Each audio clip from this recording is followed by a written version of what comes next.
Chapitre 24. Les incohérences. Auteur Lucie, auteur Frédéric Christ, du neuf avec du vieux. Le positif attire le positif, le négatif attire le négatif. Si on vibre de la merde, on récolte ce que on sème.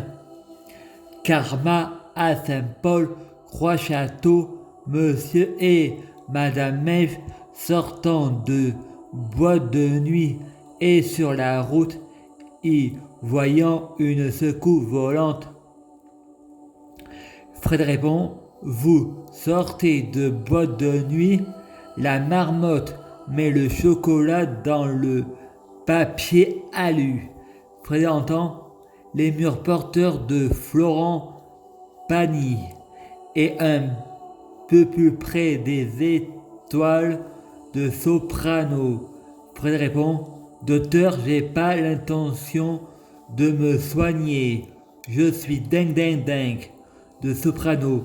Quelques années plus tard, et donnant naissance à l'hôpital Varias à Frédéric Mensch, le jeune enfant Frédéric Mensch est récupéré par son oncle Alain Barbier qui est pompier et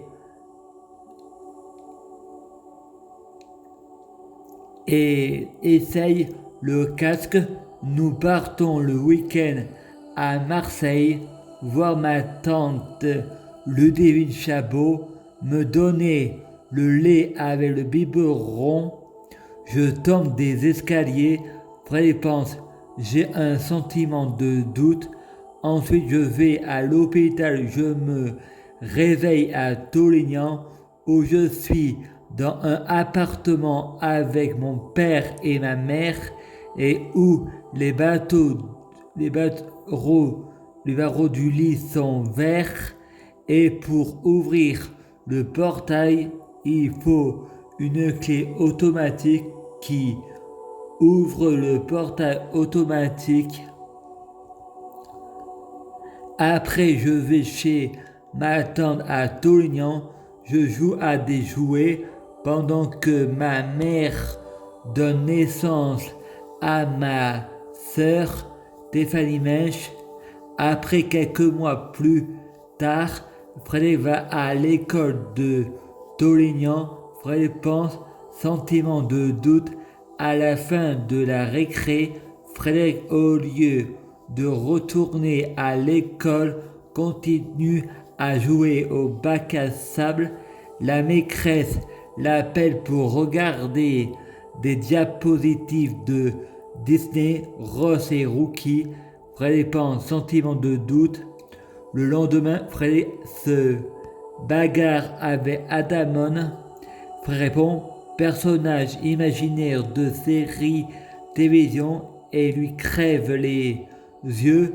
Ensuite, il change de classe et va à l'école à Grignan, s'intéresse, il retourne chez ses parents, il regarde Tintin et le Club Dorothée à la télé. Son père lui offre tous les Tintin en BD. Ensuite, il va dormir. Cécile et Guillaume Nogues venant rendre visite à la famille. Le lendemain, Frédéric et Guillaume retournant à la même école, il y a eu une simulation incendie. Frédéric a pris le briquet de son père. Son père ouvre le coffre.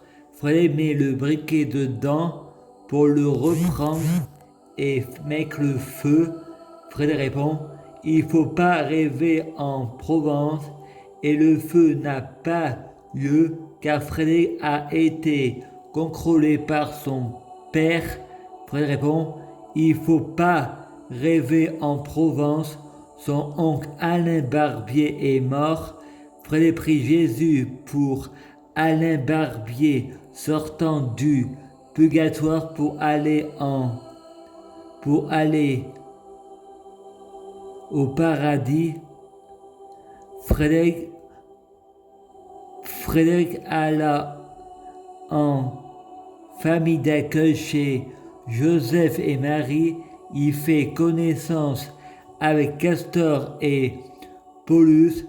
Frédéric répond, personnages imaginaires de la mythologie, et ils font visiter le lieu où vit le cheval Tornado. Frédéric répond, personnage imaginaire de Zorro, et Frédéric, avant de se coucher, libère le cheval. Frédéric répond, c'est pas vrai, c'est pas ma faute. Joseph râle. Le lendemain, Frédéric se réveille. Il est l'heure de prendre la douche. Joseph le lave. Frédéric pense dans sa tête. Frédéric répond, la diffamation et le mensonge n'empêchent pas la vérité ailleurs. Frédéric va au foyer et joue à Mario Bros sur la Nintendo. Une fille brune répond, si tu perds, je te frappe. Frédéric perd et Frédéric tape dans ses mains. Frédéric répond, tu m'as comparé à Lucifer et tu crois tout ce que je dis. De seul coup, une coupure d'électricité. Frédéric retourne dans sa famille d'accueil et mange des œufs à la coque et pas à la poule. Ensuite, il va se coucher. Il se réveille pour aller au WC. Joseph arrive en voyant toutes les lampes allumées et l'engueule. Frédéric, le lendemain, se réveille avec le nez en sang. Frédéric répond, arrête de mettre ton doigt dans ton nez, tu veux, le mien y est plus gros. Il regarde la télé et tout le monde dit, il va pleuvoir le lendemain, et Frédéric répond, il va neiger, et pourtant Frédéric répond, le hasard et les coïncidences n'existent pas, rien est le fruit du hasard. Frédéric répond, j'ai trouvé des hasards.